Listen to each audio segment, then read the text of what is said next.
All right, looks like we are rolling. Carrie, am I correct? That's correct. All right, thank you so much. Thanks, board, for coming out, spending the evening with us here on what was a pretty warm day out there. So we got a mix of snow and warm weather. Oh, just watching one of my kids depart down an icy driveway. We've got a pretty full agenda tonight, so we're going to jump right in. Um, uh, I will ask anybody if anybody saw anything on the agenda that they want to reorder tonight.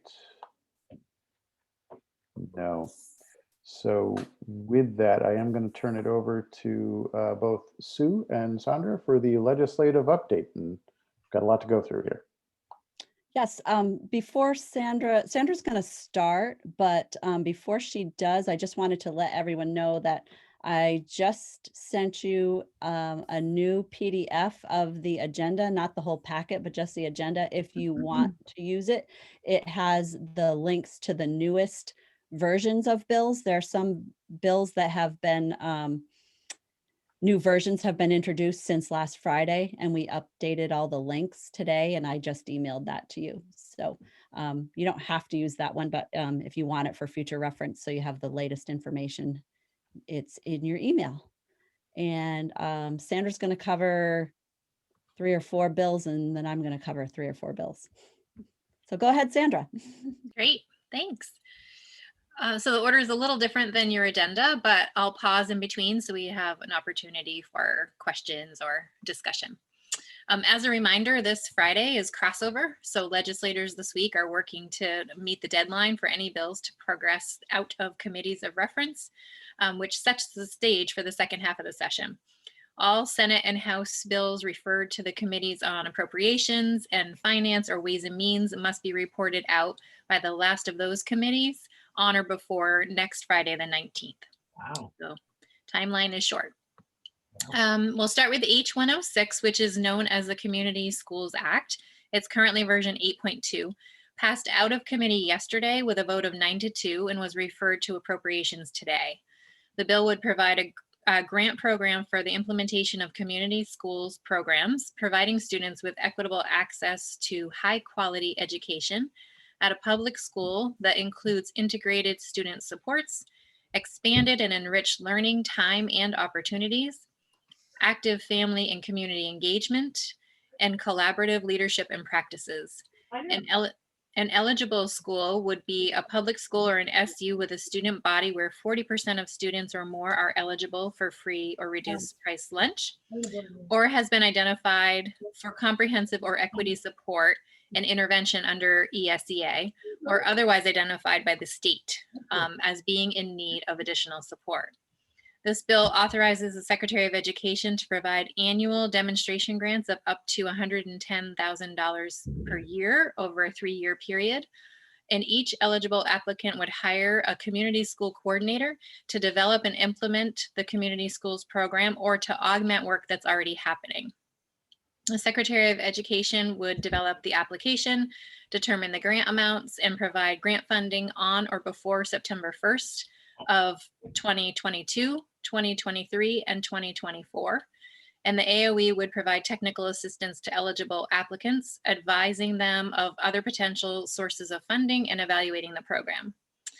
The bill carries an appropriation of $1.53 million from the Elementary and Secondary School Emergency Relief Fund and would take effect upon passage.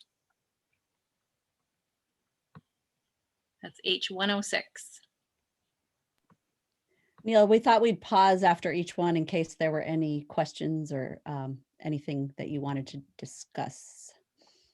Yep, nope, great. Jim, I think I see your hand up. Go ahead. Yeah, just wanted, I believe this one had been straight from the ed fund, so now it's switched the funding source. Do you know anything about that, or? Sue testified on this earlier in this session. Did the source of funding change, Sue? I don't think so. I think it's still the ed fund. Well, did you say something different? Yes. Okay. The source of funding for the 3 years is the federal relief grants. Oh, okay. That may have changed then. which Yeah. I was pleased with because Yep. it's Kathleen James Bell. She's one of my local legislators, and I kind of told her that, gee, you guys really need to stop hitting up the ed fund for stuff that isn't fully ed. And really happy to see that. So It is for 3 years. And then local schools will have to determine what to do, right? Yep. Anything else on community schools? Okay. Oh, Don? You said it was 9 to 2. What was the reason for the pushback? I mean, So my understanding was concern on local budgets when the 3 years of funding runs out. okay. All right, thank you. Okay. We'll move on to H91, which would suspend implementation of the statewide finance and financial data management system, pending a review of its functionality by the statewide finance and financial data management system advisory group, that's a mouthful, which would include school business managers, and further legislative action to reinstate its implementation. In the last week of February, the House Education Committee held a discussion with the bill's sponsor, who is Representative Kevin Christie, with Legislative Counsel and with the Agency of Education. Testimony in House Ed tomorrow will include Joint Fiscal Office's IT consultant, 3 witnesses who are business managers or representatives of VSBA, and 1 superintendent. And VSBA is scheduled to meet on this Friday, and we anticipate that they will be discussing their position on this bill. So I'll pause there. Any questions from board members on this one? Dave, go ahead. Is there any level of expectation that it passes, or is that completely unknown? I would say the committee has heard a tremendous amount of frustration. And they're open to hearing some solutions. Thanks. Mark, go ahead. Do we know how many SUs, SDs have fully implemented the new system? I do not know. I think it's about 1/3 of them. Okay. Great, thank you. Well, I know that there are supposedly 8 phases of the implementation. So I know that my district is actually in phase 8. So, I don't know how many they're through it, but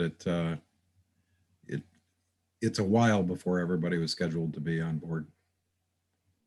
Does it track with the stages of grief as well too, Jim? Dave, go ahead. Do we know how many systems are running 2 sets of books? We don't have that number, but I have heard, anecdotally that there are systems that are doing that.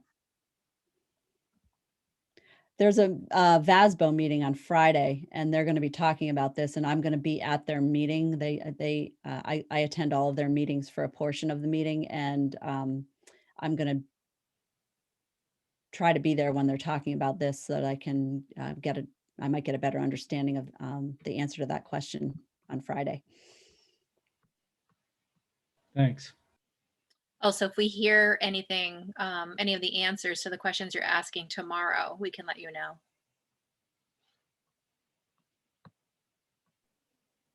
All right, I think we can go on to the next one. Okay.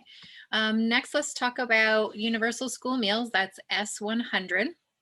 And that bill would require every public school to provide free breakfast and lunch to all students. The bill creates incentives for schools to purchase locally produced foods. And the cost of meals that are not reimbursed through federal or state funds would be borne by school districts. The AOE has testified to the complexity and interrelatedness of free and reduced lunch data with many other areas of education at the state and federal levels, and recommended that the committee take testimony at a minimum from the Vermont Superintendents Association, Vermont Principals Association, and Vermont School Boards Association. The bill has an appropriation from the general fund to the AOE, which would provide for one staff member to administer the school fund program. And today, JFO provided a fiscal note with cost estimates to fulfill the new obligations under the bill in the range of $24 to $40 million a year. The bill would take effect on July 1st, 2021. That's S100. Questions on this one or comments? Mark, go ahead. So not so much a question, sorry, phone's going off in the background. Not a question, more of a comment. My understanding is that this has a requirement that every school, every building provide their own breakfast and lunch. That's going to be a problem for a lot of our small schools. I know in our district, we have one school that provides meals for all the schools. And they get transported between them. So that's definitely would be an issue for us. We'd have to build a kitchen in the second school. Sue, do you know if it was, I'm not recalling language that was specific to every school building, but it does remove the exemption. Right, there is currently an exemption in law that districts can apply for if they're not going to be, my understanding is that exemption is if they're not going to be providing breakfast and lunch at all. And then it doesn't have to do with where it's prepared. But that exemption is being eliminated in this bill. Okay. Kim, go ahead. I just got information today that the federal government extended the waivers for the summer program, the summer meals program, to the end of September. So it would allow for meals to continue as they are currently through the end of September, which is an interesting breakpoint, thinking about school starting in the beginning of August. So in talking to our business manager about it, you know, they are awaiting further guidance because we're not in all students district, right? Outside of COVID considerations, we're not like at that 40%. So, you know, we're 35 because somehow that is magic. If you're not 40, you're okay. Anyway, so just that I just heard this morning. Thanks, Kim. Dave, go ahead. Does this apply to both public and private? Does it apply to preschools? It applies to public. I'm trying to think if I saw language that was specific to pre-K or if it just said public schools. Do you recall, Sue? I believe it just said public schools, but I can check that quickly right now while people are talking. Flor, go ahead. Just to build up in what Kim said, so we had the extended waivers now. Is there enough data by any chance now in the state to know how we operated through COVID and still were able to track, free and reduce? Is there a way around what the AOE's concern for providing meals? I think we have tried to do this in the past and it is costly, but we also know the advantages of being able to have a better food program. So I'm wondering if there's been any conversations about those obstacles or who's involved with. Yeah, there have been conversations about those obstacles. The bill itself requires all families to submit a household income form. So that's how it addresses that issue. I think the concern is that there may not be any incentive for people to submit it because they're going to be getting the free meals either way, whether they submit it or not. So that's an ongoing. But yeah, we already do a conversation. fair amount of lobbying to get people to submit them regardless. and people get pretty good about it, to not be pushy, but we still have to do it. So I'm just curious. That's just my personal opinion on this. Thanks, Flor. Mark, go ahead. I hate to be an old saw, but this is one more thing that raises you over the excess spending threshold when it's an unfunded mandate, that old thing. I don't know if we have any input to say, you know, this ought to be one of the adjustments on the spending threshold. It's a great idea. But again, it's a social thing. Yeah, we should do. I'll go to Sue, but I think the language in the bill actually excluded this spending from the excess spending threshold. Yes, it does. Oh, thank you, Sue. Sure. Kim, go ahead. Sorry. Am I on mute? No, okay. Yeah, Sorry yeah, about yeah. that. I read Dan's testimony on this, and he did say that they are working on an alternative way to get the data that we use otherwise as a poverty indicator, if not via these forms. I read his testimony from, I think maybe it was Tuesday. I can't remember. But the AOE, it would be allotted one person under this bill, I think. Did that stick as it crossed or as it got voted out? So I guess they spoke to the support of the ideal and the challenges being logistical around the data collection in addition to funding, and that they didn't know that they would be ready for a solution to that by July 1, but that is something that they're working on. Thanks. So one of the things related to this is, I think, maybe seeking a little bit of additional VSBA guidance on the VSBA position for this bill. One of the things that was that we noted today is the new numbers from JFO when they ran this that Sandra and Sue spoke to, that we're looking at somewhere between $24 and $40 million as the cost of this effort. That would be on the Ed Fund. We think that one of the challenges is that the way that the bill is currently written, though, that school districts would be obligated to provide to add this to their local budgets. It's not like something that you can opt in or opt out of. And our understanding, I think, at least at this point in time with the bill language, is that if your budget failed to pass, you still need to provide these funds for this service. So you would need to make cuts in other areas because it's, at least as currently worded, a state level requirement. Am I interpreting this correctly, Sue or Sandra? Yes. And it would, and Okay. the estimate is 24 to 40 million per year. Per year, yeah, which I think we ran the numbers on. That comes out to be somewhere in the neighborhood of 2.4 to 4 cents on the statewide ed tax rate.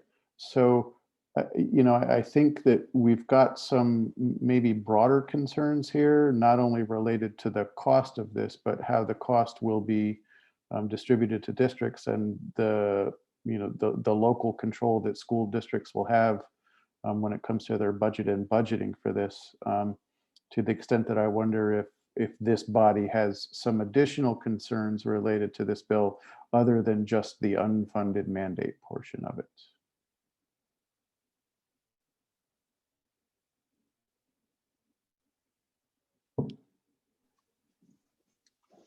Or maybe we don't. Folks are speechless on this one.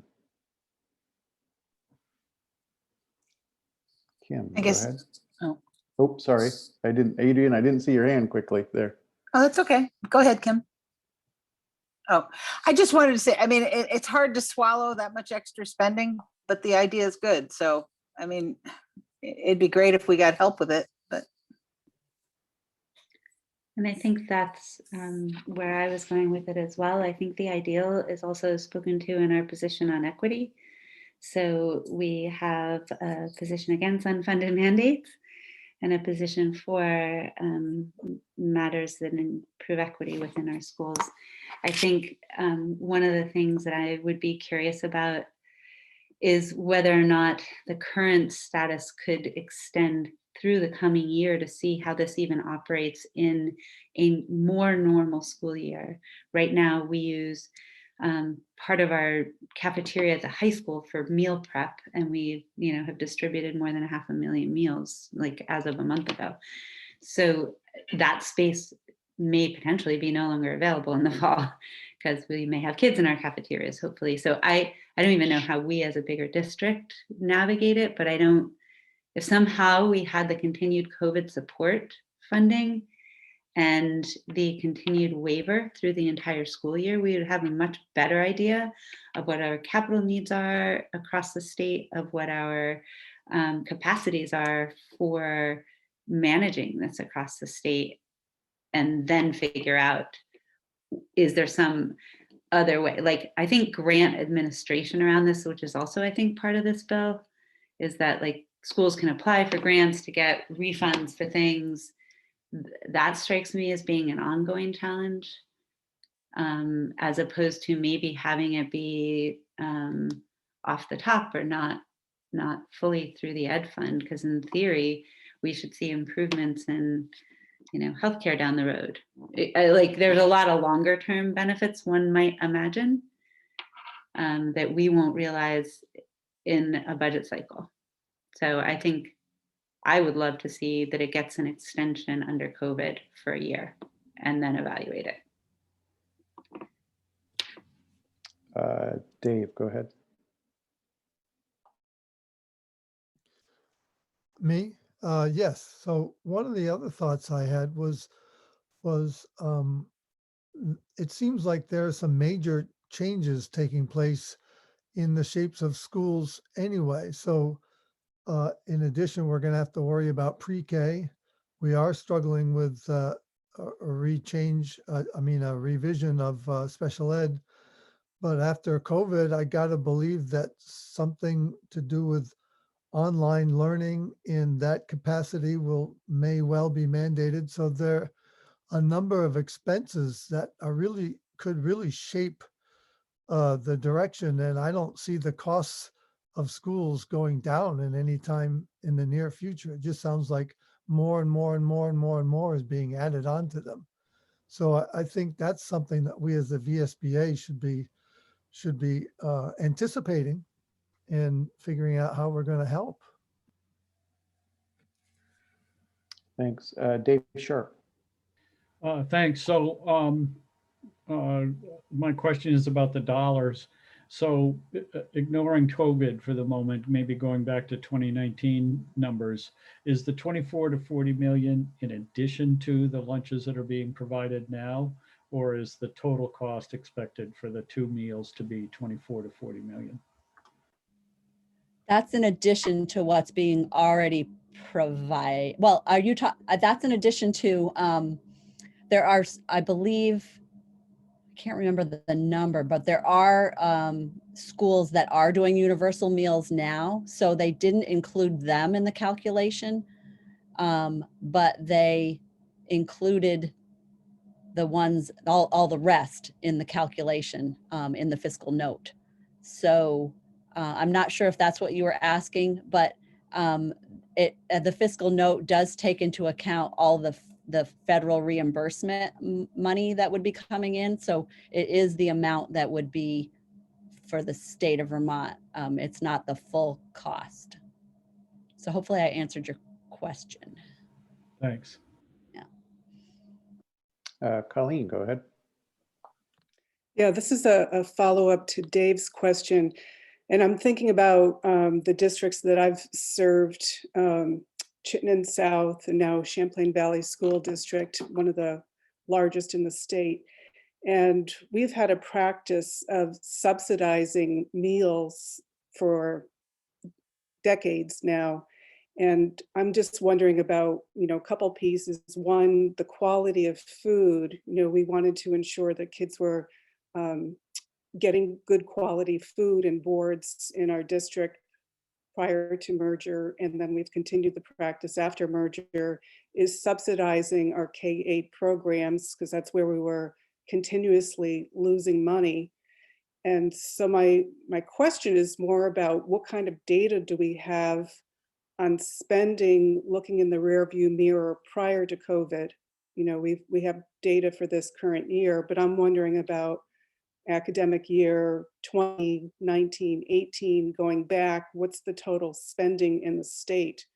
Do we have any idea of what was being spent And therefore, what would we need going forward? And it's kind of a two-part question. What was the spending before? What would the potential spending be going forward? And how do we ensure that the quality of the food is good and that it's not money that's just, I don't think this would happen, subsidizing a budget, but if boards try to keep the spending for food at just the baseline that's coming from the state, and other districts go above that, how does that work? Those would be my questions for the mechanisms of how this would work going forward, or additional data that we might need. Some of that Susan, may be in the fiscal note, Colleen. I have not reviewed it in detail because it was just released this afternoon. I did hear some testimony on it, and what the Joint Fiscal Office staff said in relation to the first question you asked is that the note does not take into account this year, because this year was so different with the pandemic and the federal funds, but it takes into account the 3 years prior. But it's like a 3-page long, it's a 3-page long note. So there's quite a bit in there. Happy to send it to all of you. Tara, go ahead. I'll just comment, based on our school and our districts as a smaller schools. I know one of the schools in our supervisor union budget didn't pass. And if this gets something that is going to have to be added to our budget, it would make us have to, they put forward a level funded budget, but because of the increase in health insurance and just salaries, the town turned it down. So I think putting the burden on the schools, especially some of the my smaller school, it would be we really would have to cut other programs in order to ensure that we could offer food for everyone. Thanks. Kim? I just wanted to clarify when you said they weren't counting schools that were already doing it. Is that schools that were already doing it pre-pandemic that were at that federal 40% threshold that would continue doing it the way they do it now? So I guess the question about this is, how do they gather their poverty data? They're not, they are the test case, right? Right. I think they use the same form that the other schools do. Yeah, I just wonder what their return rate is on it, and maybe it's less of a data issue because they're pulling data from other sources, I think.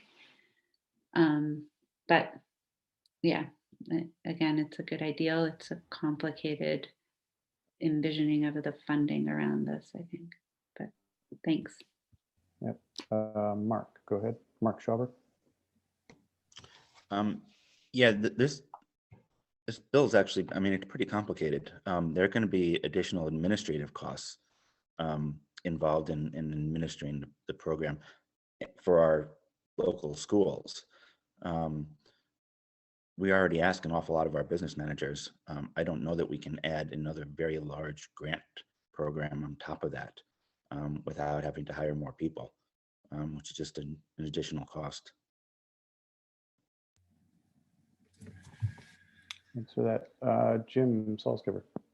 Yeah, I'm going to sound rotten and stingy and all those things here, but fundamentally the general approach, we've had these programs in place that we've provided on the basis of need, and we have other things that we try to provide the supports that are necessary when there's a need out there. In this case, to just say, well, gee, it'd be great to do it for everyone, to do it, much more broadly. You're taking a case where we're trying to meet where the need is right now, and now you're saying, well, we should just expand that rather dramatically. And it just gives me some concern from the standpoint of, we've just from prudent financial management of the schools. It's a great concept. I'd love to do it if we didn't have to have budgets every year and raise taxes for it. Just causes me concern the general approach of let's take something that, you know, may be meeting needs now, and instead of trying to adjust it a little bit to maybe meet needs better, it's a much bigger switch than that. It just gives me a little concern that just the whole general tenor of it'd be nice to do this, so let's just do it, and you know, we'll figure out the money later. You know? Thanks, Jim. A question for Sue and or Sandra. Do you know, so I know that they said that independent schools were exempt from this. Do you know what that means for then? So if you're a district that essentially has school choice, and if your kids could go more than one place, do those local districts need to budget for that cost, and are the taxpayers covering the cost of a service that those kids then might not avail themselves to? I think it would be covered in the budget of the school that they're going to. I don't think it would be, if you're a non-operating district, you wouldn't be providing those. It would be in their tuition, I believe. Okay. Flor, go ahead. I think we could make it part of it, or at least say that we're going to hire recovery coordinators now. It could be part of the recovery act. I think main thing is that we know that it is through the pandemic. The data is there. We have it in my internet connection is unstable. Hopefully you can hear me. We have it like in in a plate there that says that this is a need, and not some families that before didn't quite qualify for free and reduced now are sort of like in, whether it is for work access or whatever, they are really that threshold that they really need. We have seen it by the amount of meals, just listening to how many Kim has provided. Just seeing how many we are provided is like almost 70% of our population, and not all of them are in free and reduced. So I think the need is there. So if our job as boards is to provide for student needs, we have to find a way for this to be in the lens of equity, right? Because that's sort of our big lens for this year. So I know that it costs money. Hopefully we could use at least the recovery for 3 years or something to do a pilot project, but I don't see it's going to make it better if we're able to do it for all kids. That's just a reality. Yeah. So I'm trying to see if, based on the viewpoints that I've heard, I see your hand down, I'll get to you in a second. I'm trying to coalesce around maybe a position of this board. It sounds like there is some concern over the potential impact to local school budgets and or the ability of schools to actually meet the need. So whether or not you've actually got the facilities to do this, but it doesn't sound universal to me. So I'm getting the sense that some folks are concerned about this, but other folks are not.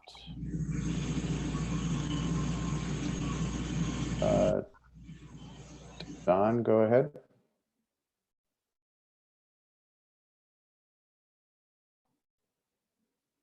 Don, you're muted, so you're going to need to. Just because the children are in our school buildings when it's time to eat, I would suggest that we ask the legislature to put $40 million in the general fund, and school districts can then make application if that's necessary, submit their bills to someone in the state government. They can add a position if they need to, and it would be a reimbursement model. You know, it's bothered me for many, many years that every time a cause comes up for society, if the children are in your building, then it's your problem. This is, you know, with the food shelves, and everybody has food shelves, it's a community issue. In our town, we have a number of organizations, probably you people have even more than we do, that make sure there are food there for people to go to our local food bank. And what we're saying here, we're just extending the food bank, prepared the foods to the schools, and they'll pay for it. And I don't think we have a problem providing it since we have the space and the cafeterias. But probably wouldn't be popular, but I know if I was to testify, I would say, great idea. It's a general fund expense because these are children of the community, children of the state. And just because we happen to operate a restaurant, why should we have to underwrite it? Thanks, Don. Dave Sharp? So maybe I'm a little similar to Don here. The demands around education, it was a few years ago that a study was done on behalf of Let's Grow Kids about what pre-K would cost, and they were talking about an additional $850 million, of which $350 million had to come out of tax dollars. So, you know, and now there's just a huge push, as there has been. I mean, Let's Grow Kids has been running ads constantly for years to get us to do something more substantial around pre-K, which is another really wonderful idea, particularly since private pre-K actually is exacerbating the gap between the haves and the have-not kids when they enter kindergarten. But it seems to me to be a much bigger, more expensive issue than food. And so I guess I come down to where Don is. This is an additional cost. We have to make budgets work for schools, and we should focus most. It seems to me that the public is ready to focus more on preschool than it is on lunch. Thanks. Kim? I definitely have had pretty extensive conversations with our business manager as we've done this through COVID and again, philosophically believe in it. That being said, it's not in our budget for this coming year. It's 1.5 million for us to do it in our district. However, it kept our supply chain going. It supports economy, it supports jobs, it supports farms. So it is a value of ours. We are sitting a little bit on the sidelines right now and waiting to see if this is something we're gonna, prioritize in a budget going forward. We aren't right now. We're hoping this somehow sees extension. But I mean, he is very supportive of what it was able to do for jobs and our supply chain and the economy in the time that we've been doing it in this manner. So I think it is a great idea to invite the general fund to the party for all the reasons just mentioned. It is supporting the economy in the state. So Sue, I think what I'm hearing is people agreeing with the unfunded mandate part. I mean, that's already a resolution that we have with this. There does seem to be some, I will go out on a limb and say broad support about sort of extending on that unfunded mandate issue and saying that the funds actually ought to come from the general fund and not from the education fund. Some limited concerns around school buildings or school districts' capacity to actually provide the service. Those are the things that I'm picking up from conversation, but people can correct me if I've missed anything. Mark, you've got your hand up. I found a section in the bill that talks about the individual schools. It's 1264A1 large B. Can you tell me what page that's on, Mark? 3 of 16. And it just states, in addition, each school board operating a public school shall cause to operate within each school in the school district the same school lunch and the same school breakfast program, yada, yada, yada. So the testimony that I've heard does not say that it has to be made there. It could be made somewhere else and brought there is what I understand from the testimony. The brief piece of testimony I heard on it was that it was per building, but I only listened to a short portion of it. We'll certainly check in, we can certainly check into that further. Thanks. Thank you.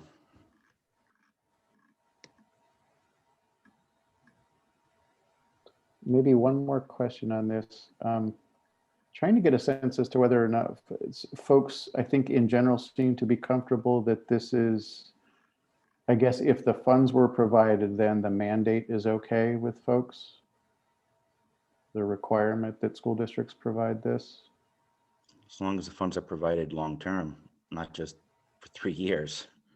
Well, right. So I guess, yeah, what I'm, in my mind, my concern is, we might have some COVID monies that are available in the near term that might be able to address this. I think as Kim was suggesting, I'm worried about what happens when those monies are gone.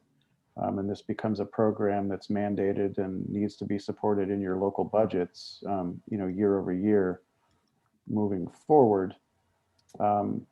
Especially if it with the language of where the bill is worded now, that it's a requirement, like you're not going to be able to, if you need to decrease your budget because your budget didn't pass, this is one area that you can't touch. Jim, go ahead. Yeah, I just think, this is a great example of, we have so many cases where the question, is it an educational program and supporting education, which it is in some cases here, or is it a social program? And, this one sort of, it's unclear where it fits.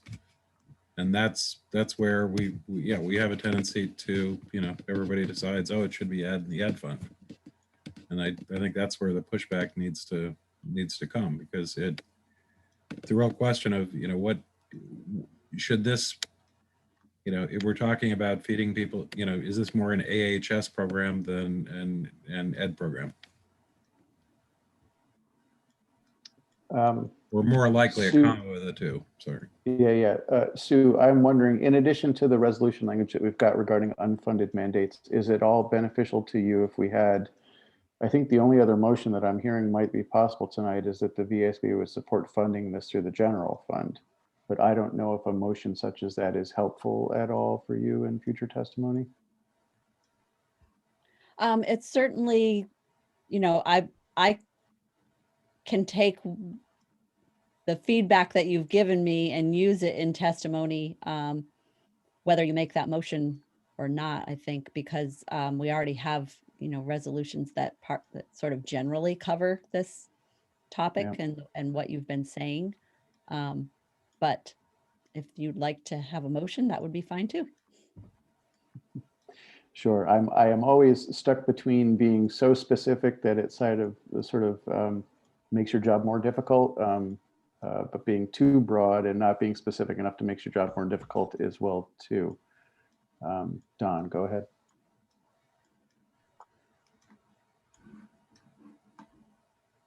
You're muted though, Don. I do that all the time. As a person who raised that issue a few minutes ago, I would suggest we not have a motion. I think we have let our leadership know our position, if that is our position, if we would nods, and give them the flexibility to handle it however they want. Are there any board members that are opposed to that path forward related to this bill? Okay. I'm seeing a lot of heads shaking no, so I will take that as a good sign. And I think with that then, we want to move on to the next piece of legislation. I have one more to cover, and that's literacy. Both the Senate and the House Education Committees have passed literacy bills out of committee. The Senate bill was previously numbered as Committee Bill 21-0807, and we're at version 6.1. That is now S114 as of today. The House bill, which is H101 version 7.1, and both bills would propose grant programs for SUs to provide professional development in the methods of teaching literacy. The Senate's proposal for a grant program includes $3 million of federally appropriated funds, whereas the bill developed in the House appropriates $2 million and states that if this appropriation is insufficient to fully fund the grants, then the grant amounts that are awarded would be prorated. Both bills create the position of a statewide literacy coordinator at the AOE and amend 16 VSA 2903 and create a literacy advisory council to advise the Agency of Education, the State Board, and the General Assembly on improving literacy instruction and outcomes in the state. Finally, both bills would require a review of teacher preparation programs and licensing and relicensing criteria. H101 was referred to House Appropriations today. S114 was read for the first time and placed on the Senate notice calendar today, and we expect it will also be referred to Appropriations tomorrow and will be on the floor next Wednesday. That's H101 and S114. Any questions or comments on those? Colleen, go ahead. Yeah, I work with educator preparation programs in other states, and other states have adopted similar legislation, and educator prep programs really prepare every educator, not just literacy instructors, not just English teachers, how to approach literacy, and embedding it into requirements for certification. It's a simple way to make it more universal, and it seems to work in the sense of every educator going into the system has to be able to demonstrate certain skill sets. So I would be supportive of this. Thank you. Any other comments or questions? And I'll just note too, we've got enough of you on the Zoom tonight that I got you all split between two screens. So if I don't see you're doing this, if you use your little Zoom hand, it also sometimes makes it a little bit easier and I can track you better that way. All right. Let's go on to the next one. Okay, we're moving on to my section. And the first one is the waiting study bills. That's S13, H54, and H184.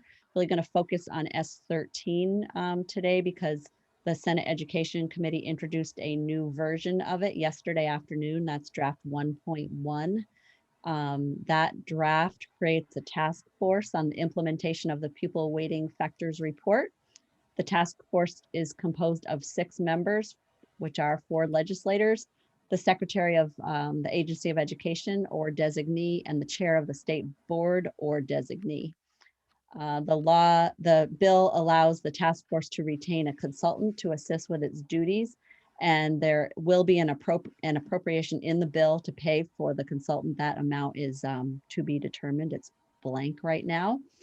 The committee discussed draft 1.1 today, and based on their conversation, I would expect that we're going to see a new draft as soon as tomorrow with a few changes to draft 1.1. One of the things they talked about was increasing the number of meetings that the committee or the task force could have. There were 6 in version 1.1, and I think they're going to be increasing it to 12, as well as some other possible changes. So we expect to see a new draft as soon as tomorrow. I did testify today in Senate Ed on S13, conveying VSBA's strong support for the findings of the weighting study and a thoughtful and expeditious implementation plan. That language is directly from the motions that the board passed last year. I also testified that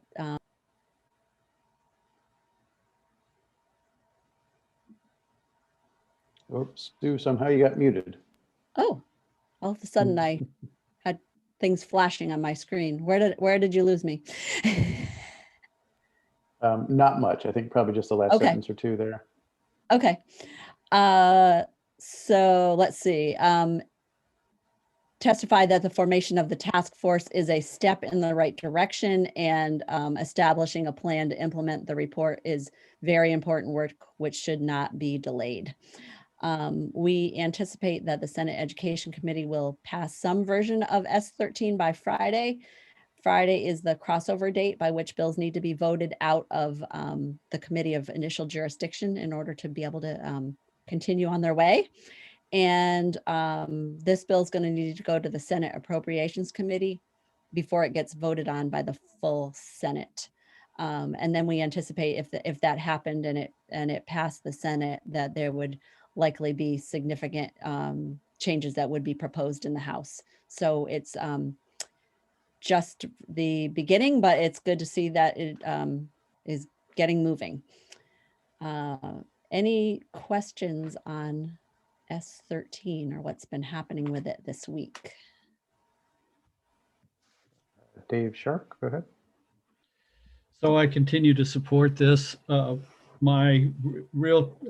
have a real concern about counting kids in poverty. So the joint fiscal note that I read showed in my district 11.7% poverty rate. We have around 38% free and reduced price lunch rate.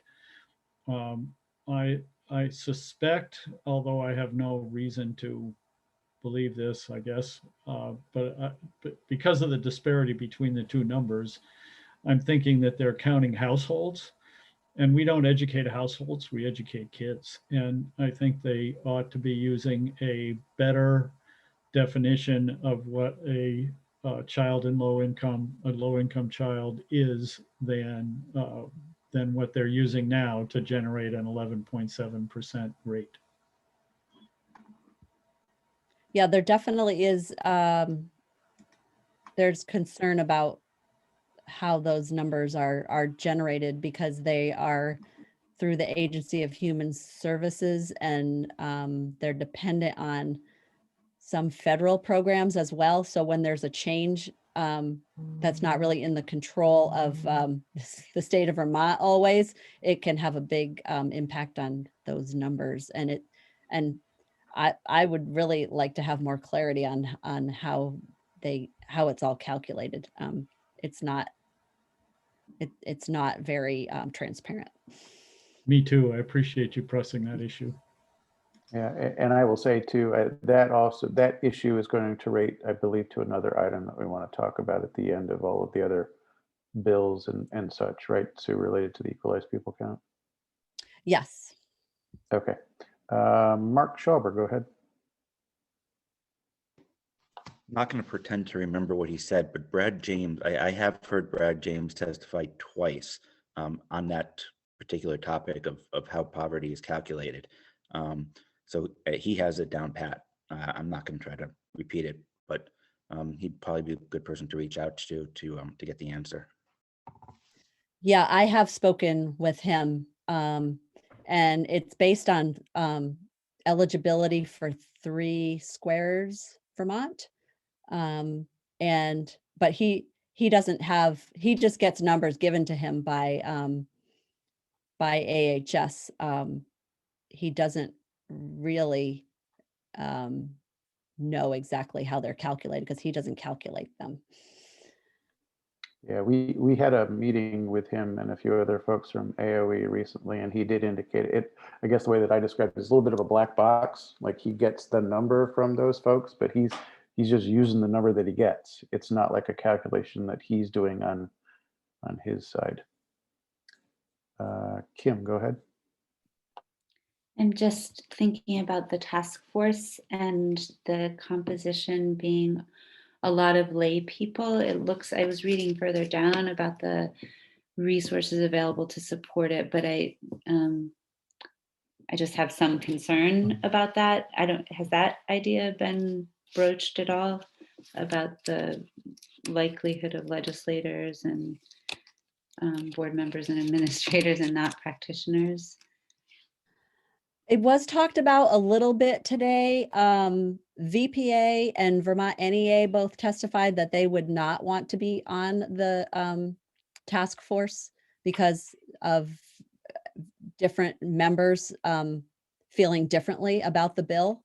But would want to give input to the task force. And the other thing that was brought up was that how important it is for them to have a very good consultant working with them. That's encouraging. Or like I'm thinking business managers and special educators and curriculum coordinators. It just feels as though that those practitioners understanding impacts in every direction, that stakeholder group seems missing from this conversation, but hopefully you're right, the consultant piece of it saves the lay task force. Any other questions on this? All right, I think we can go on to the next one, Sue. Okay, the next one is H81, which is the bill addressing statewide bargaining for public school employees' healthcare benefits. It passed the House and has been referred to the Senate Education Committee. As passed by the House, it eliminates the requirement that premium responsibility percentages and out-of-pocket expenses for each plan tier must be the same for all participating employees. There was a joint fiscal office memo. It wasn't an official fiscal note, but a memo was prepared back when the bill was in the House General Committee. And it is likely understated because it relies on 2019 data because the new enrollment data wasn't available at that time. I believe that there is a new a fiscal note being developed now with the new data in it. That was what I heard when the committee was discussing. It wasn't entirely clear, but it sounded like that is what was happening. To counterbalance the major changes that are in the bill, VSBA is recommending language from the competing bill H63, just to section 6 of H81, requiring the arbitrator or arbitrators to balance appropriate access to healthcare benefits with reasonable cost containment to ensure the financial sustainability of the plan, and also adding 2 factors that the arbitrator must consider when making a decision. The first one being the actuarial value of the health benefits, and the second one being the percentage increase or decrease in ed spending that's likely to occur under either party's proposal. That's what we've been advocating for. Not sure if that's the likelihood of that getting in there. It's still being considered in Senate Education. Yesterday, the committee took up the bill and heard from the following witnesses that support that position. There was Bridget Burkhart from the South Burlington School Board. She's the chair of that board. Laura Soares, Jim Salzgiver from BRSU, Joe McNeil, who's the chief negotiator for the employer commissioners, and Neil. Jeff Fannin of the Vermont NEA also testified briefly. There was more testimony scheduled today from the NEA, but it got canceled due to other matters on the committee's agenda. So that is the very latest on H81. Any questions on that one?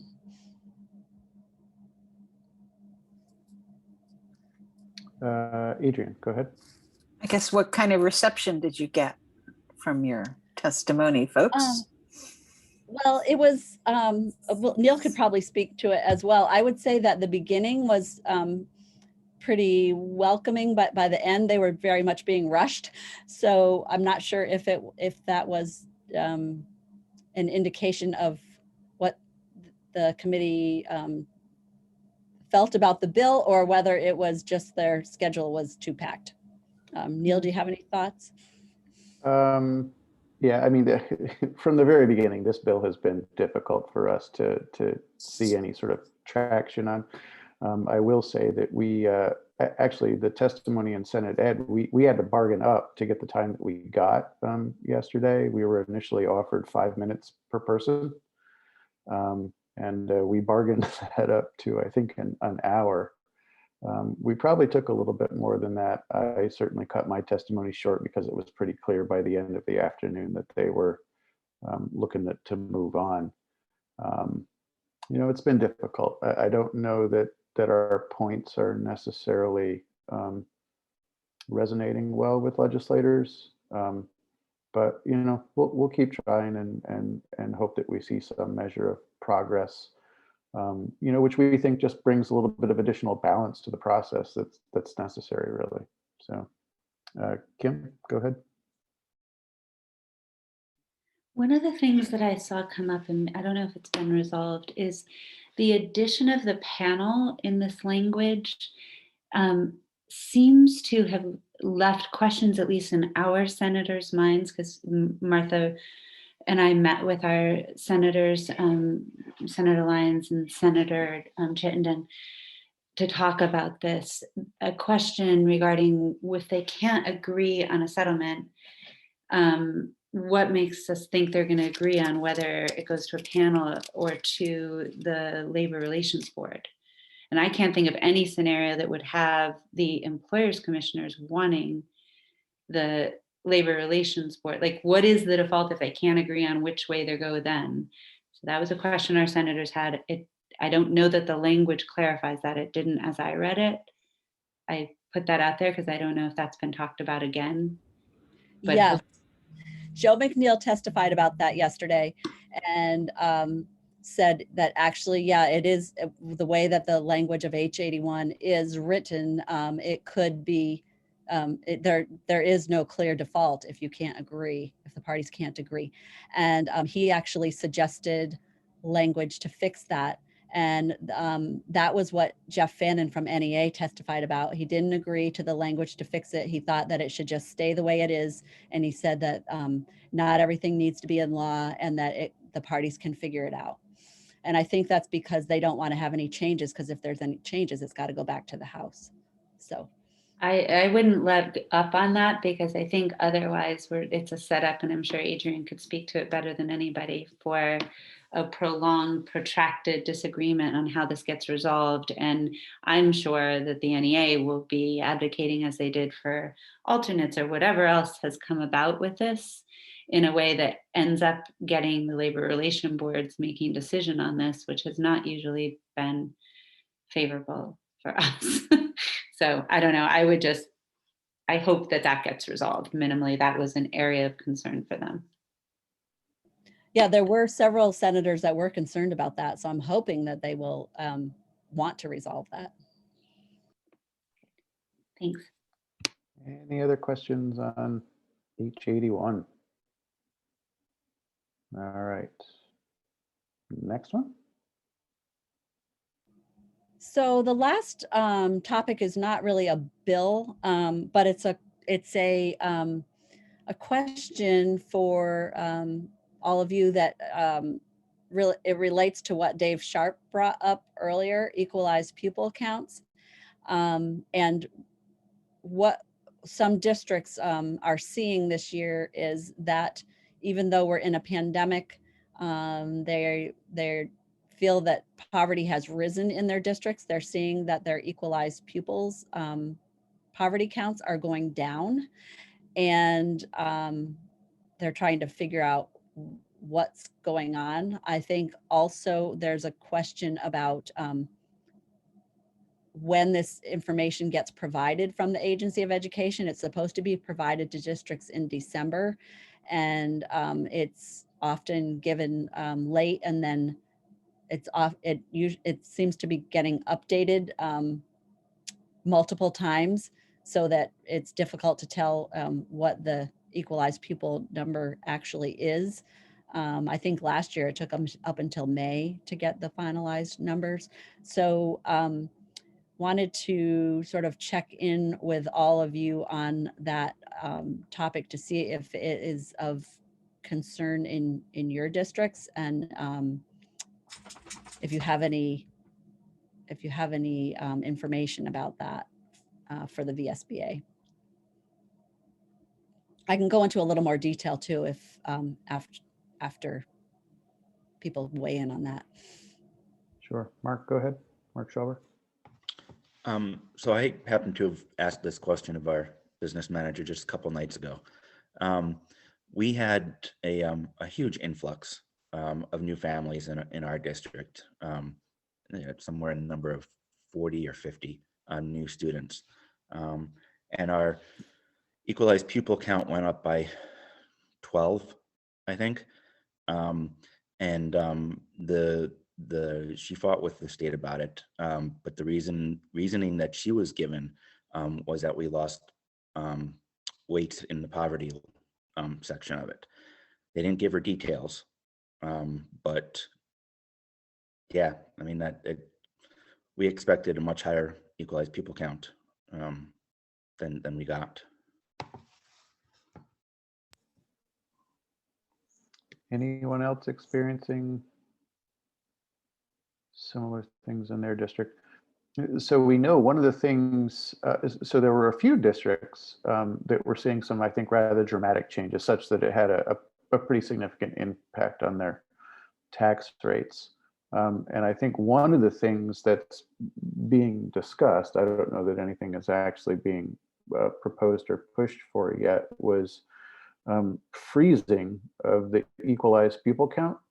I know that there was legislation that was passed at the beginning of COVID that froze ADM, but this is a little different. This is actually considering the freezing of equalized pupil counts. And one of the scenarios that they're talking about is freezing it at the higher of either your FY21 or FY22 number, just so that districts don't see a penalty. And I think the intent behind the freezing, right, is to give districts a moment to get through. I mean, for most of us, budgets have already been set and either approved, not approved by voters, but to get through this round of budgeting, and along with that, then provide ample time for folks to analyze the policy level issues here that may be the cause of these counts not being reflective or at least accurate, as opposed to what folks are actually seeing on the ground in their own districts.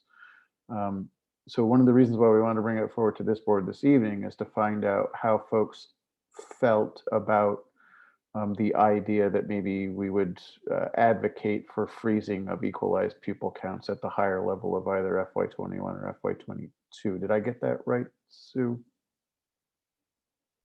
Yes. I will maybe seed the discussion a little bit with my own personal thoughts on this, is that I actually, in my mind, it depends, and it depends on some data that we don't have available to us this evening as to what that freezing of equalized pupil counts does at the state level, right? The total aggregate number of equalized pupils, and whether or not it would tend to push the the yield numbers in a certain direction because we had to make up for a changed number. Dave Sharp, go ahead. So this has long been an issue, the counting of equalized pupils, and it's always been really too late for school boards to act thoughtfully and reasonably. Our district had the opposite experience. We lost fewer students, equalized students, than we are expecting. So, and you don't have to change that number of equalized pupils very much in order to affect your tax rate. It's a long-standing issue. The timing of this has to be reported in order for that to be calculated, blah, blah, blah. So I think maybe the only solution is freezing it. However, if you freeze it, you're going to make some people angry and other people's not so angry.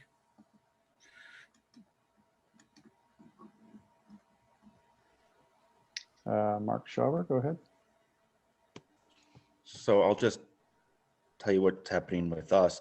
A large portion of our new students are secondary students, and we tuition out all our secondary students. So that is all money that we have to raise in taxes or cut programs at our elementary schools. So we are seeing, I forget the number, somewhere between 75 and 95% of our budget is just new secondary students. So if we're going to advocate for freezing equalized pupils, I think it needs to be done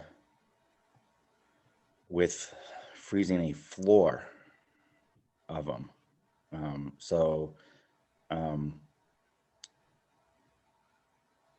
If that makes any sense. So if you're freezing your floor at fiscal year 21 or 22, at those districts, and there are a number of districts that did have an increase in students, aren't essentially getting penalized for having had that increase. Okay. Mark Clough, go ahead. Of course, we don't even know what our equalized pupils are yet, but we've passed our budget. We did have a fairly nice increase, nothing along what Mark Scheiber's saying. But we were able to absorb it because we really could use more kids, and we were at the breaking point number of teachers, and there's probably a lot of districts that were able to absorb a certain amount. What would happen if you gave choice across the 3 options that have been presented? I mean, is that just too clunky for the AOE? Where the district could choose which year it wanted to freeze and whether it wanted to or not. I mean, maybe there's an equity issue around that, or maybe it's just too complicated. Yeah, I mean, the first thing that comes to mind for me is the equity issue. I think if you're going to do something, you probably want to do it the same way for all. But good point. Any other comments or thoughts? Well, I'd on just this matter? add, I'm sorry. I would just add that with your first comment, Neil, you know, what are the effects on yields? If you started having, you know, options for different districts to pick different numbers for equalized pupil count, it would throw the whole yield process in turmoil. Yeah, thanks. Colleen, did you have your hand up before? Or? Yeah, just quickly, maybe someone could just give me a quick answer that I could relay to our CFO, for example, on this topic. Trying to understand why there would be a difference between the treatment of ADM versus the treatment of equalized pupils in this year, in the sense of freezing versus not freezing. The legislature already froze ADM, but they didn't do anything on equalized pupils. So, and so I'm wondering why they would be treated differently. I don't think it was discussed. I don't think equalized pupils was necessarily discussed when they froze ADM. I think the reason they froze ADM was the concern about the number of students that were their parents were deciding to homeschool them, and so that was the impetus for the action taken on ADM. I don't think that they discussed equalized pupils at that time. It was last fall.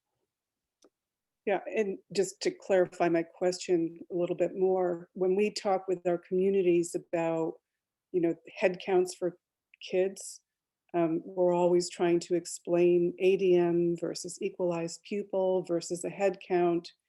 And, you know, it all comes down to these are kids in our buildings. And I'm a little unclear why the category of ADM would be treated differently than a category of equalized pupils if the interest was to add some kind of stabilizing factor for this current year. Yeah, I wish I knew the answer to that question, but I don't. I think that, you know, we'd have to go back in time to figure out what the how they settled on ADM and not, you know, both or the other when they came to that determination as to what to freeze. Mark Cleft, is your hand up from before, or did you have another point that you wanted to make? Okay. So we anticipate that VSBA is going to be talking about this issue, or at least some folks. And the reason why I want to run it by this board tonight is in case we are asked if the VSBA has a position on this. With this board's pleasure, I could certainly defer that final decision to the executive committee if a determination is needed between now and our next meeting, knowing that whatever the executive committee decides would come back to this full board for you know, reapproval or at least adoption. But I'm hoping maybe with some of the discussion that we had tonight and our executive committee members on this call that we can take the various points of view into a discussion if we are tapped to make that decision. If I can just sort of, if I'm gauging the temperature correctly of this board this evening. And so is anyone opposed to that process related to this? Okay. And I would say if there are items that you think of related to this that you didn't get out tonight and you want to feed that back to me, please do so, so that I've had that. So in the event that the executive committee does need to make a call on this, I've got that input from all of you. Okay. Does that conclude our legislative update, Sue? Yes. All right, and we're only a half hour over schedule at this point. I am going to move on then to the Vermont State Teachers Retirement Systems, the pension update. So board members, I hope you had an opportunity to read Jim Salzgiver's excellent explanation and overview of the situation. I think given our timing this evening, what I wanted to do is provide an opportunity, if any board members had any questions that we can pepper Jim with this evening, since he is now the expert on this topic. Now would be a great time to get Jim is backing away from the camera, I see. But now, if you've got any questions related to this, this would be a great time to get those out there. Anyone that has any questions related to the pension situation Neil, and the if anybody, yes, Jim. since we're tight on time, if people have questions, they can also just email me or something like that if they want a clarification of what I put down. So I know we're tight on time. Sure. Happy to have them here. Yeah, I know we're tight on time, but I also want to, we anticipate that this is probably an issue that's going to come up during this legislative session more than it has already. And so I wanted board members, at least in a board meeting format, to be able to raise any questions, comments, concerns related to this. So I will give it a little bit of time tonight. And I am not an expert. Dave Sharp, go ahead. So I wrote my representatives and senators and said that that I thought when I was a teacher, I could have afforded a higher percentage to go into my pension fund, and that I thought that that was a place where they should ask, they should put more emphasis on that way of solving the problem.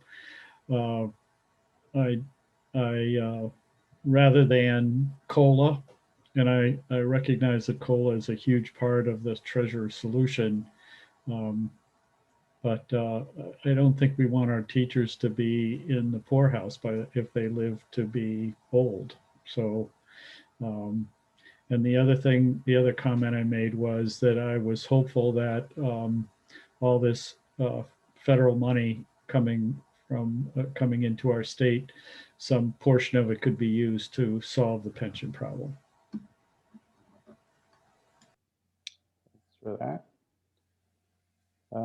Any other comments, questions, Mark Clough? This was excellent, Jim. Thank you. It was really comprehensive. And then, of course, just the last sentence, you talk about the issue about changing it over to defined contribution plan and what all that could mean. So there's a lot of information to be had here. But so interesting, but it's a real tough problem. Yeah, and the defined, just to, for info, the treasurer, on a personal basis, I was impacted by a shift from defined benefit to defined contribution plan, and I think it can make some sense, but the treasurer very clearly in the report decided, made the argument that would not be the best financial outcome. I think that could be debated, but I think it's really important though in all this to keep in mind that second note at the end, that how the changes to the plans are made, that I think we can expect and should expect, if they make any changes, that they don't impact people's promises we've already made to people, or to people who are in retirement or close to retirement. We have, all of us in the private sector have gone through this change. And if legislatures are not going to step up and do the right thing and keep them funded up to, par, I mean, there's got to be some consideration around that. Yeah, and it's a perfectly valid beef of our employees that this problem was created by the legislature not funding it. It's also due to plan design, but the real big problem is because they didn't fund it. And and it's this, the proposed changes are actually only intended to cover a portion of the 1-year increase in unfunded. And what about if there's a market correction here? I mean, we're at an all-time high. I mean, it's just gonna nail it. It's a huge problem. So I will remind board members that we do have a resolution related to this that we'll rely on for VSBA position on this, and it was included in your packet. And I think to tag team off of Mark and Jim's conversation just there, it does include consideration of a conversion from a defined benefit to a defined contribution plan. So, like Jim offered, if anybody has any questions related to this, if you haven't had a chance to read it yet, I highly suggest that you do. Jim did a great job on this, and it's really well done in layman's terms. So if you think you might find it difficult, I would guarantee you it's a good read. But if there's nothing else on that one, then I am going to move us forward in the agenda this evening. Next to our Building Bright Futures report. And with that, I want to turn it over, I believe, to our very own Floor, who will take it from here, I think, right? Yes, thanks, Neil. And hopefully Beth is in our waiting room too, because she's going to help me She's here present. already. Oh, she's here. Oh, no, I don't see her. Hey, Yep. There's Beth. So Beth from Building by Future, she's the Deputy Director, Beth Turansky. So welcome to our meeting. We're so excited to have this today, and it's going to really talk about one of the issues that we were talking about at the beginning of the meeting. So I'll pass it on to you. We have a very short slideshow. We promise that we won't use it all. We know that we're a little behind on time, but we're hoping to at least go through it in 15 minutes and then leave some time for questions. So Carrie, if you wouldn't mind sharing your screen, and I'll give this to Beth. Thank you, Flor. Go ahead. So thank you for having me and squeezing me into the agenda. I work for Building Bright Futures, which is a statewide public-private organization that serves as the state's early childhood council. And Flor is a member of that council, and Sue served in that role before her. So it's great to see some familiar faces. Given our time, if you want to just give me a raise your hand if you're familiar with Building Bright Futures. Fist of 5, very familiar. Fist, I have no idea what you're talking about. Cool, that's great. Good job. So let me just refamiliarize what Building Bright Futures is, who we are not, which is often confused, and just share with you some tools that I think would be helpful in your roles, and then where I think there's some overlap and opportunities for collaboration. First of all, Building Bright Futures works to improve the well-being of young children and families in Vermont. We do this by supporting Vermont's early care, health, and education systems while advising the governor, administration, and legislature on policy improvements. BBF envisions an integrated, comprehensive, and high-quality system. That's a good. I'm not going to use all the slides, but that's a good one to look at. So when we talk about early childhood, we're really talking about the prenatal through age 8 continuum, right? And so there's definitely overlap when we're talking about the pre-K 12 system that many of you are overseeing. Building Bright Futures has a state advisory council. We also have a network of regional councils. I'm going to give you the abbreviated version. Also hold the state's early childhood early childhood action plan, so the strategic plan for the state, which is something we just updated this past year. When we are talking about, so anyway, these are some of the big picture words in terms of how, yep. Sit. Oh, how BBF fulfills our role, which is in state statute. A multifaceted organization, often confused with some of our other early childhood partners, such as Let's Grow Kids, or for those of you who are deep in the early childhood world, there's something called Bright Futures Information System, which is how some early childhood providers get state subsidy payments. There's also, if you're in the medical world, something called Bright Futures Guidance for pediatricians. So you can see the Bright Futures name is used a lot, and it's commonly we're often confused. So just to clarify that for a bit. Beth, am I where you want me to be on your slides? That is okay. If you actually, Carrie, if you want to advance to the map of Vermont, there you go. One slide earlier. So Building Bright Futures has a network of regional councils. This is a little bit hard to see, but you have this in the report with the link that was sent to you.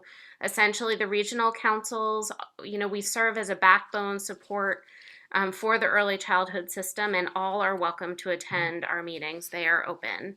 I share this map because it pretty closely maps to the 17 regions that you represent. And in this case, we're using the Agency of Human Services regions. We have monthly regional council meetings. Each council has its own action plan and key priorities, which are listed in this map. So for your reference, I would say it's a great resource. I know school board members have plenty of meetings to attend, but if you're looking for who to call and get some answers around early childhood, again, broader than just childcare or broader than any one particular issue, our regional coordinators are definitely on call for you to answer questions or to get you connected with the right thing. So that's why I wanted to show you the map. Carrie, you can advance one more. Thank you. So this is an image that is relatively new. I really love the child in the center, and that is really important to us, that we maintain a child and family centered system, and recognizing that our work has to spread across, from the child and family level to the provider and community level, and then the system level. And this is how our state action plan is built. And then in addition, we have 4 goals for our state action plan and priorities on the changes we want to see related to how we serve kids and families. We have a set of committees, issue-specific committees that map to these goals. And again, those are all but one are open, and a great way. We are always looking for more engagement from both elected officials and our education partners.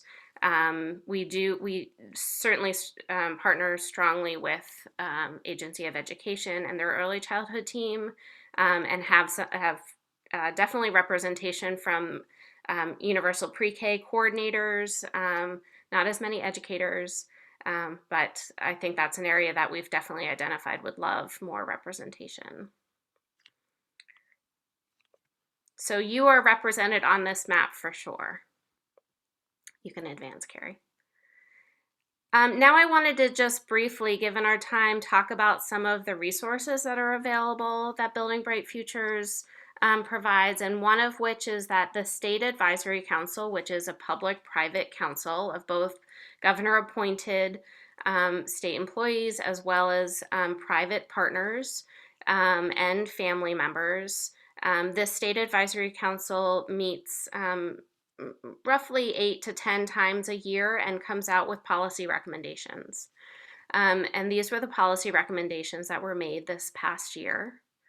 I will give you a minute to take a look at those, but we are heavily valuing, recognizing that workforce is a huge barrier to address many of the challenges, both around childcare, mental health, early intervention, and so there's a recommendation there. Mitigate COVID impacts on family and economic stability and mental health. Recognize chronic inequities and racism in public as a public health crisis. Empower family voice and evolve our data systems to address gaps. Does that reflect some of the agendas, some of the discussions that you were having, both around this table and others? It certainly represents a lot of the conversations that I'm having, and a huge value in both family engagement and equity, and looking towards what needs to happen around COVID recovery whenever we get to that. Next slide.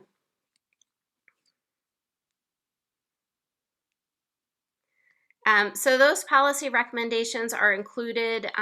Building Bright Futures publishes a data report, a data book every year called How Are Vermont's Young Children and Families? And that's what the link is in your agenda. So this book is published in January and distributed every year. It includes some of the most updated high quality data available to us. If you want to advance one more slide. And so this can be a great resource to you. For example, one of the sections was around child development and education. And I know you can't see this slide very well, but the image is a 2-page spread in that. It really maps out some of the services that children and families navigate, again, prenatal through age 8. So hope that this image, as well as, if you want to advance one more, as well as some of the other data that's included, again, talking about childcare capacity. Next slide, please. We also were talking about assessment and assessment tools, and we really want to encourage you to use this data. If you want to go 3 more slides, we'll get the full picture there. Thank you. So that we can really track how are our kids doing, how are our systems doing in serving our kids, and to be able to have conversations. So I will pause there and open for conversation in terms of Flora is our representative from the School Board Association, which has been, I think, fabulous, and we're just bringing on some other school affiliated representatives to the council so that we can really strengthen this connection between our prenatal through age 5 system and the pre-K, K-12 system. So if you want to stop the screen share there. Yeah, and I wanted to add to that this year we have really, besides the equity and our commitment to the racial part of our reality of this summer, we have also done a lot for the role of education in developing the BBF policy for next year. So we had been collaborating with Beth and Morgan and Kate, so that part is more integrated, which I know was one of the things that we were looking for as school board members. And the other thing that I wanted to add is that why I thought it was important to bring this to you today is that all this data is similar to why I love being part of the VSBA, because it gives us, we come together collectively for all the kids in Vermont. And this puts everything together, and it really shows that I feel like we're at the tipping point, and we have everyone is kind of working towards the same direction. We have a little bit increased funding because of the Recovery Act, but we are still far from meeting the needs of kids in Vermont. And then if you click, just because I'm gonna sort of pick on you guys because we were just having this conversation, if you click on the report and go to page 16, you're going to see one of the things that so 1 in 7 children under the age of 18 are food insecure in Vermont. 44% are unlikely to be eligible for federal nutrition programs. So I'll just leave that there, but it is a really easy place to get a lot of data and to sort of move understand collectively the needs of our kids, which makes our state and our communities better. That's my little pitch. And then if you guys have questions, and thank you, Beth. So thank you very much to both Flor and Beth. Board members, do we have any questions for either of them tonight? Don, go ahead. I just want to thank Beth and her predecessors and Flora and others that have served Sue.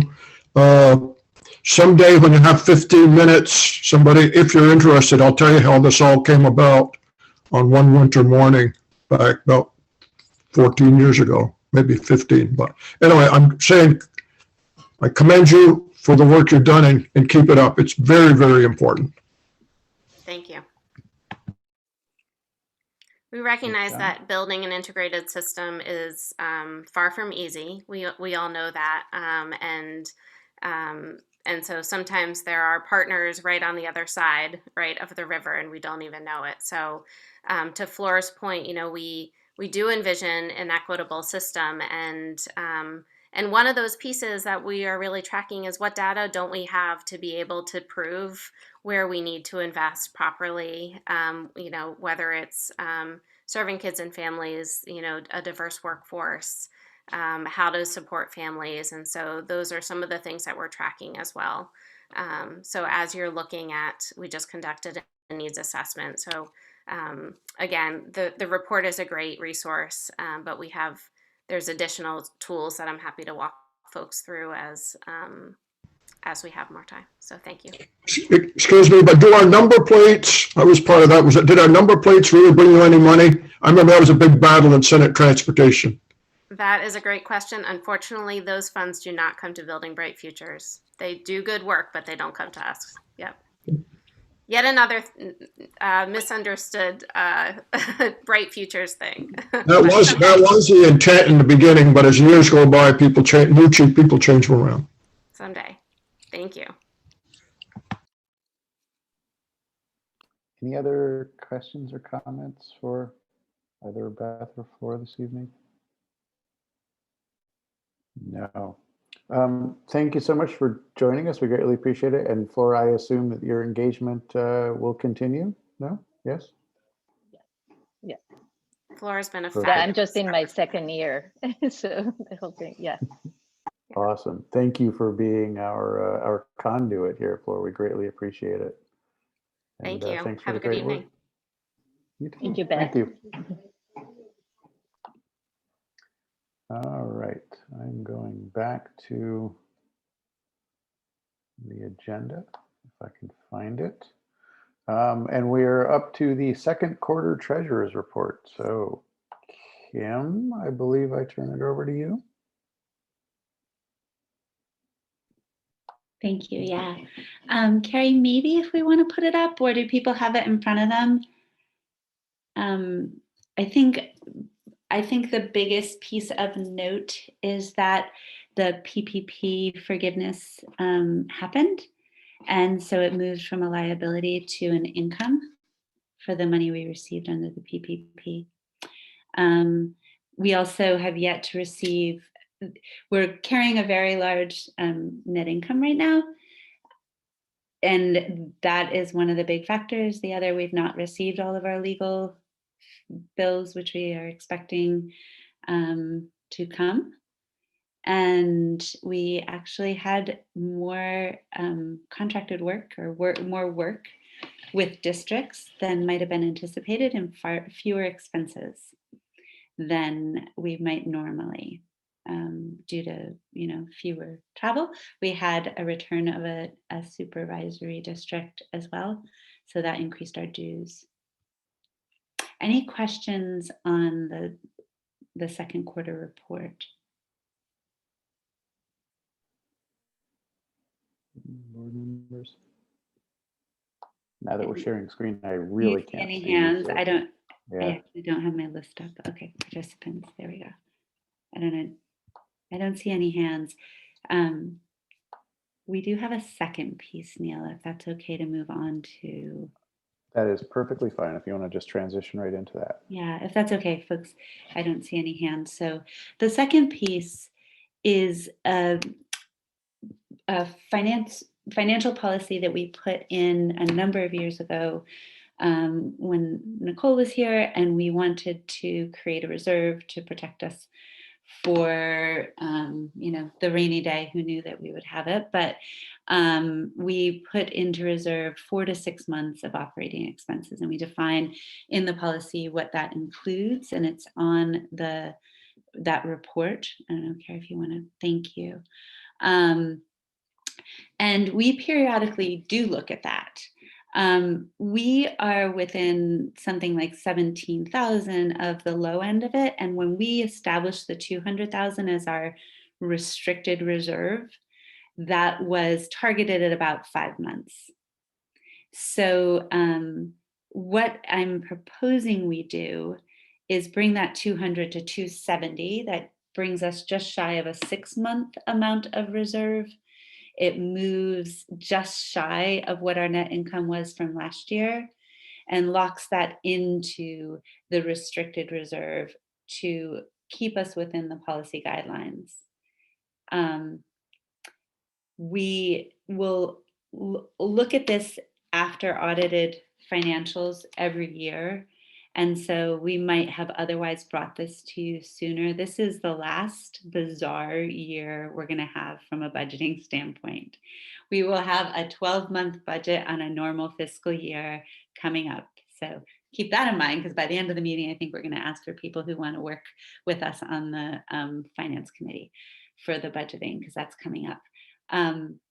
But I think that puts us, we will be on a little bit of a different cycle, and we will by the fall be able to consider whether we need to adjust our restricted reserve based on the net income from the previous year, because we will have our audited statements by the fall. So bear in mind that what we're doing is making this decision looking backwards from the net income from last year. It's also enhanced by the oddities happening in like the PPP this year. So we are certainly not going to find ourselves in a cash crunch. But I think it's prudent to look at our net income from the previous year, really, and less driven to this decision by our cash balance. That is somewhat irrelevant to me, frankly. Any questions on that? And I think we will need a motion. Yes, Jim. Jim, go ahead. I'm happy to just get started by making a motion to accept the treasurer's report and to increase our restricted funds in our policy from 200,000 to 270,000. Is that? We have a. I just want to double Kim? check to make sure that works, Sue. I think we know what we mean. Are we transferring from? Do we need to say transferring? No, we're not transferring anything. It's just delegating. Okay. All the right. funds. Great. Then we'll go with Jim's language. Does that, if Okay, that so we're satisfied with the motion. We have a second from Nancy Russell. And now I will open it up for comments, questions, concerns. Lori Childers. Hi. Do we have an investment plan for this money? We actually talked about that the last time Sue and Carrie and I were talking about this. So Carrie was going to reach out to the person that we use, and correct me if I'm getting it wrong, Carrie, that we use and around our retirements, right? So so we will likely be scheduling to consider what makes sense for that. Right. Currently, it's in a mutual fund that's linked to our checking account, and it's all covered. Because we used to put it in CDs, and the CD rates drop below the mutual fund rates. So depending. Okay. I believe she means the money market, not a mutual. Yes, I'm sorry. I was talking along thinking I was unmuted. So sorry about that. So currently it's sitting in our mutual fund that's linked to our checking account. And Carrie, it will, just to clarify, Carrie, it's a money market account, right? yes. Okay, I'm sorry, you said mutual fund. I just wanted to clarify, but I think we could add that to the task list for consideration with the finance committee. Right, so, We could work on gathering that information before we meet. If right, that, we used to have it in a CD, but the CD rates dropped below the the money market rates. So it's time to reanalyze it again. thank you for the question, Lori. You're welcome. And we can do this at the finance committee level, but I would also want to know, like, I don't know anything about the investment firm you're talking about. So I'd want to know more about that too. I'm not It's opposed to increasing it's- it. I just want to make sure it's working for us and our members. Right, it's Edward Jones. Okay, thank you, Carrie. Yep. Any other questions on the motion? Sorry, Kim, did you have something to add? No, I was just going to say, I think that I think it'll be a good conversation for the finance committee. We'll do some homework ahead of time. And I think we probably have some, we may have some restrictions within our financial policies around what we are allowed to invest in. So I would definitely appreciate the opportunity to look at that a little more closely with Sue and Carrie and that person as we bring this to the finance committee. Sure. Any other questions on the motion? All right, not seeing any, then we will put up to a vote. All of those in favor of the motion, please raise your hand, give me a thumbs up, little wave, a yes. Aye. Aye. Aye. All right, any opposed?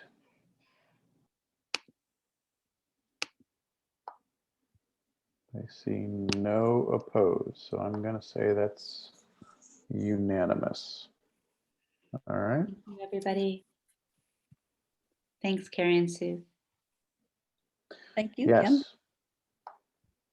Now, we're going to take a brief detour to the strategic plan monitoring report before we return back to a little finance discussion. So would you like me to point out a few highlights? I would. Okay. I'll start under member engagement. Carrie did some research on how many members are participating in VSBA events.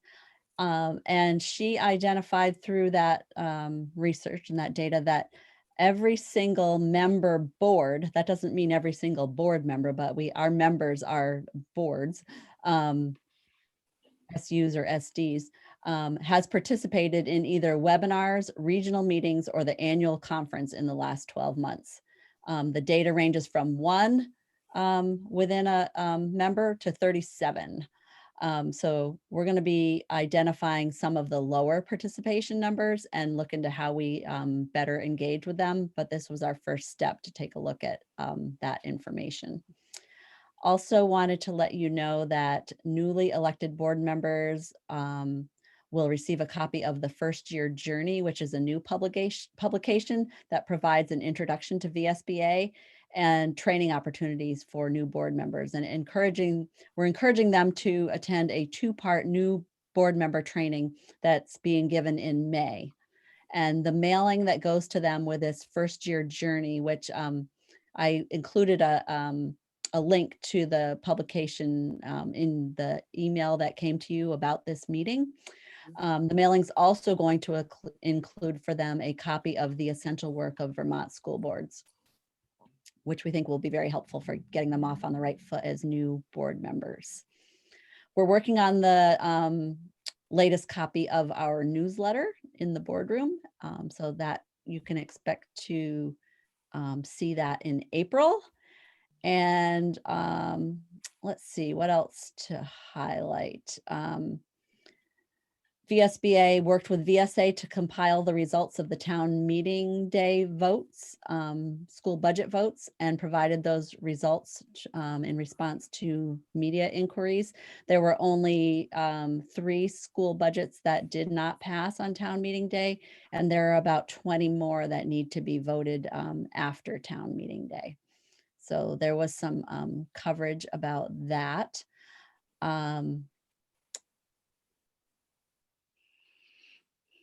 Just checking down the list here. Could also let you know that we've provided testimony on a number of different issues in the past month since the last board meeting, ranging from literacy, the community schools bill, regarding the roles and responsibilities of school board members in comparison to superintendents, principals, and teachers, and how that influences how bills are written involving school boards. We've also testified, that testimony influenced later versions of the bills that reflected the proper roles and responsibilities of school boards.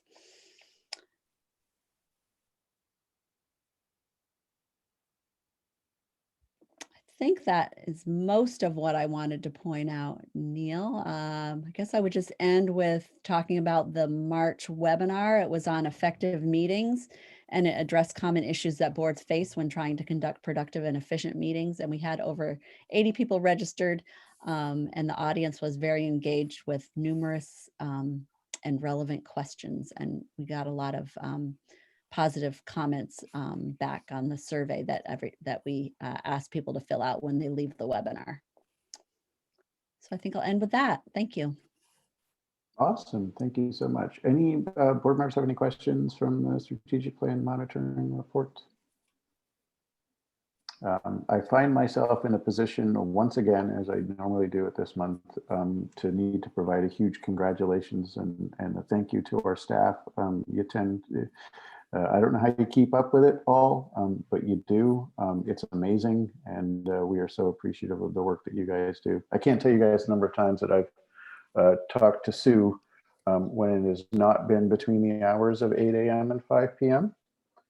It's been outside of those hours, evenings, weekends, you name it. And so I feel very honored to be part of an organization like this. You guys do amazing work.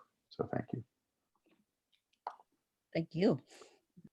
And now we get to return to a little bit of a finance discussion again. So we are at the point in the year where we need to staff up our finance committee.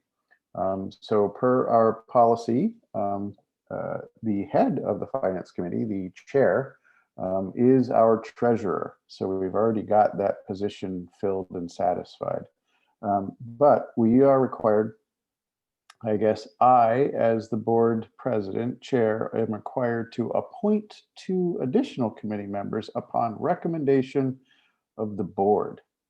So board, here we are. If you have a desire to serve on the finance committee, if you wanted to step forward and suggest your own name, I am sure that your fellow board members would probably appreciate that. Otherwise, I see 2 hands going up already. I see a Jim Salzgiver. I see 3 hands. I see a Mark Schauber, and I see a Lori Childers. And I don't think that any of you need to worry, because I talked with Sue earlier and I am willing to exercise extreme authority here and appoint 3 people. So you all could be the lucky winners this evening. So what Do you I need am a motion, seeing is, Neil? I don't think I need a motion. I think that I have, the board has recommended to me 3 candidates to sit on the finance committee.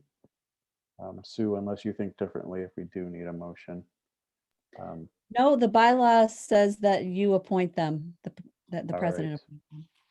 So I have strongly heard your recommendations, and I would like to appoint Jim Salzgiver, Mark Schauber, and Lori Childers to the finance committee. Kim, you have a fully staffed finance committee now.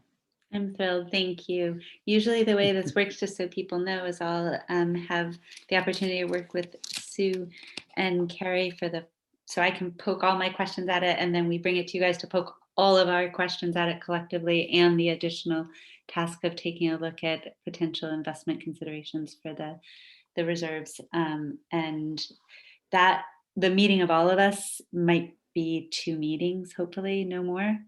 And like I said, again, we're in a normal budget cycle for the first time. Like literally for 3 years, we were doing the dues winding up or down for people. And then we had a 10-month budget. So Yahoo, welcome to the party, Mark, because you're coming at a good time. I hope that we'll find this to go a little more smoothly without quite as many, or I hope I have fewer questions. I hope it seems more intuitive this time around. So I look forward to that. And I think the timeline, I mean, we would like to get this for vote maybe at our May meeting. And so expect that in April at some point, we're going to have 1 or 2 meetings. Dave, go ahead. Okay, no, you're all set. Okay. Thank you, board. That was nice and smooth. So we are going to move on now to the consent agenda, which includes the February minutes. If anyone would care to make a motion. So moved. I think I can move it. Well, yeah, I think. I'm unmuted, so I'll move. No, that's okay. I'm okay if you make the motion. I think you just want to make it, give it a little bit more substance. I'm sorry, I move that we approve the consent agenda, which includes the February minutes. All right, Awesome. That's I like Kim that. Gleason. Yeah, sorry, Karen. Seconded by. I'll second. Whoop, Mark. Seconded by Or Jim. Jim Salzgiver. We'll take that one. Any comments, corrections, or anything like that? All right, seeing none. All those in favor of the motion, please raise your hand, say aye. Aye. Any opposed? One, Dave, are you opposed? No, or no, I'm was not that- opposed. I was just slow in getting my hand up. That's okay. All right. Any abstentions? Okay, good. Motion passes. Minutes are approved. Consent agenda is approved. New business. Are there any items that board members would like to discuss this evening and or see on future agendas?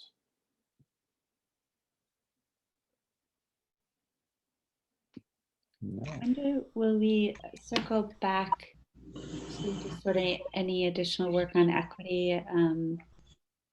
You know, whether or not there's anything coming through that lens, mandatory equity policy, and or what we as a board are continuing to work on, just at some point. Yep. I don't know, Sue, if you want to share briefly, there is still work that's going on within the organization. Yes, if Sandra can hear me, if she's able to give a little update on that, that would be great. If not, I can do it. I'm happy to do it. Okay. So internally, we continue to send out reflective articles and prompts for our staff and our collaborating organization staff, and that happens every 3 weeks. We recently completed a survey to the field to inquire about areas of need for equity work, and that was sent out to VSBA, VPA, and VSA members, and we've collected that data and spent some time looking it over, thinking about what we can accomplish in the short term and what might be more long-term goals. And then tomorrow, we will be sending out email invitations to a selected group of folks as a step to start putting together our advisory group, which they will help inform an RFP and help to flesh out some goals. So that's where we're at this point with the equity work. Thank you for that. Any other? I'm sorry, could I ask a real quick question? What is the RFP for? I must have missed it. So our 3 associations, we were granted $150,000 to do work to improve the welcoming communities work. And we are pulling together folks from various different sectors to help us flesh out what exactly that work should look like. Got it. Thank you. You're welcome. John, go ahead. Neil, and Sue, anything big coming down from NASB? I mean, we have a new administration in Washington, a new Secretary of Education. Has anything come over your, I know about a year ago, we're thinking of going to a national conference, which eventually went on to online, but maybe it's too early to ask that question with the administration being there only about maybe 5-6 weeks, but I would expect to see some changes coming at the national level that we might want to be aware of, whether we respond to them or not. We do, I receive updates from them every week on what's happening at the federal level. And of course that does, some of that we are also seeing in the Vermont State House through funds that are coming to Vermont. So yes, they're definitely keeping track of what's happening, and I think are happy to see the new secretary and the direction that he's moving in. I get a couple of publications, and it seems that we're moving in a more public school direction, but you know, sometimes it's hard to know if it's just an idea for feel good or if anything really going to happen on it. But it seems to be a positive direction, at least from my perspective. Yeah, I think you're right. And it also might be a good time to mention that we have had some recent conversations with folks at NSBA related to two, I guess they're lawsuits, Sue, that are occurring. One related to, if folks have been paying attention, public Vermont dollars going to religious schools. And the other one related to school choice, I think, or public dollars going to being available to take your money with you to another school. Those two things, I think, are probably gonna lead to a VSBA board level discussion. So you might want to anticipate that stuff coming up. And related to that discussion, whether or not VSBA would like the NSBA to engage on either of those issues in Vermont. They do have some legal services where they might be able to, board members familiar with those situations, file an amicus brief or other methods of engagement on those two lawsuits. So we're trying to get some additional information pulled together for the board so that we can have a meaningful discussion on it. But I anticipate that it may be something that will be coming, we'll be bringing to this body in a future meeting. And along go ahead. Oh, sorry. Go ahead, Sue. If you can just follow up really quick. Yeah. I was just going to say along those lines, I was going to mention that the oral argument in the Vermont Supreme Court for McVeigh versus VSBA is happening on March 17th.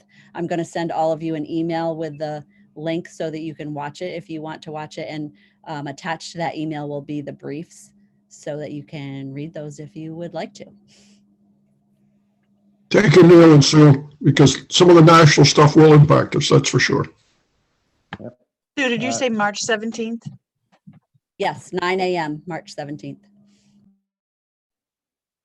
Nancy, go ahead. Yes, quick question about the advisory group. How was it determined who you were going to invite to become part of the advisory group? Are there qualifications that these people are having to meet? Oh, I'm just curious. Sorry, Sue, were you going to say something? I was going to ask you because I don't have it in front of me. I know, I was just looking to put it in front of me as well. So VSBA, VSA, VPA, ECSEA, I'm trying to remember all the associations that will appoint one person, and then we are inviting someone from the Agency of Education to be on the advisory group.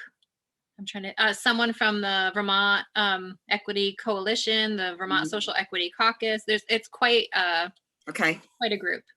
Thank you. Susanna Davis as well, I think, right? Yep. Okay. Thank you. Yes. Any other thoughts, new business, future agenda items? No. If there is nothing else, then board, believe it or not, we can end early this evening. Look for a motion to adjourn. Oh, you all want to stick around. I see Adrian's So thumb moved. up, so I'm going to go. I make a motion, we adjourn. Okay. Second that. Nancy made the motion. I will go with Adrian because she had her thumb up for the second. And all those in favor, I think you just click the little leave button in the lower right-hand corner of. Good night, everybody. Thank you. Thank you very much all. Good night, everybody. Thank you all. Good All night. right. Good night.